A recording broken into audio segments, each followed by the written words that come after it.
What else have you got coming up, Richard? Because, like I say, you've always got 9 projects. Can you talk about any of them yet? I've got another one out now, which is so a friend of mine's got a charity over here in the UK called called I would love that called the Good Thinking Society. What did you say it was going to be called? I was about to name another. I've got 2 friends with charities, and I'm about to name the other one. So that was that was good. Good Thinking Society, and so we've set up a little award for magicians who are going out and doing good in hospitals or prisons or schools or whatever, and they write in and they tell us the good they're doing, and then we are giving away money to magicians to help them do even more good. Wow! So that's the. Can I pitch you? Can I pitch you the good that I'm doing? Let me just pitch it. Well, just let me pitch it, okay? Okay. And then you right now. Not at the moment, but before and when all this finishes, I will be again.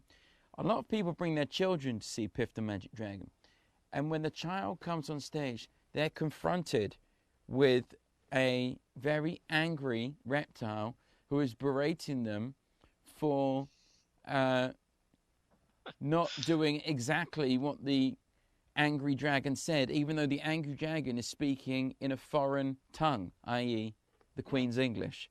Now, that child either breaks down and cries, or they overcome the dragon, they slay the dragon, and they learn a valuable life lesson, and so they can go out stronger, and they can go into the world knowing that if they can take on Piff the Magic Dragon, they can face any of life's challenges. A lot of them cry, but some of them overcome that dragon. What do you reckon? Do you reckon there's money in that for me from good whatever it was called? Good it was. There might be. I think you could apply for £5 and is that enough to buy a bird and a pen? Yeah. Because I'll take it. No, I think you are doing good work, because people come along to your shows, perhaps feeling a little bit down, and they see you on stage, and then they leave feeling a little bit down, but still they feel like at least my life isn't that. That's exactly. Exactly. At least I've got a proper job. Right. At least I'm doing something good. I'm a nurse. I'm helping people, not just making children cry for no reason, for cheap laughs in front of a paying audience. Have you ever made a child actually cry? Yeah, many times. Are you kidding me? Let me go through my top 3. Oh my God, and then I have to try to get him from stop crying. Let me go through my top 3. Number 1, in Edinburgh, we normally say the minimum age is 12 years old, and there was a child, and I got him to stand up to help with a magic trick, and I looked at him, and I said, "How old are you?"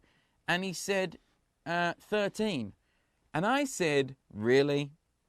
And the audience laughed, and I moved on, because I was doing a trick with multiple people, and I just moved on. And then I looked back a few minutes later to try and find this child, and he disappeared, and he'd actually sat down again. And I was like, okay, fine, well, he sat down.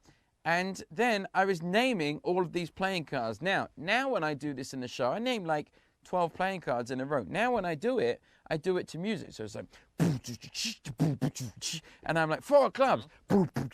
But at that time I wasn't. I was just doing it to silence. And while I was naming the cards, the child started crying, started whimpering. And so I was just naming cards to the sound of a child crying. So I was like, 4 clubs. 5 of diamonds. 6 of clubs.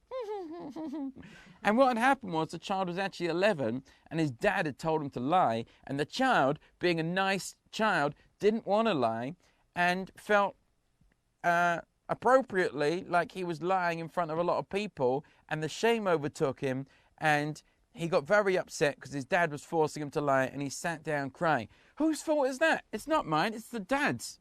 And you know what, kid? Good on you for not lying, buddy. So that was one. I think that's good. We can start more awards, giving money to people who've upset the most children in their shows. Well, that's me.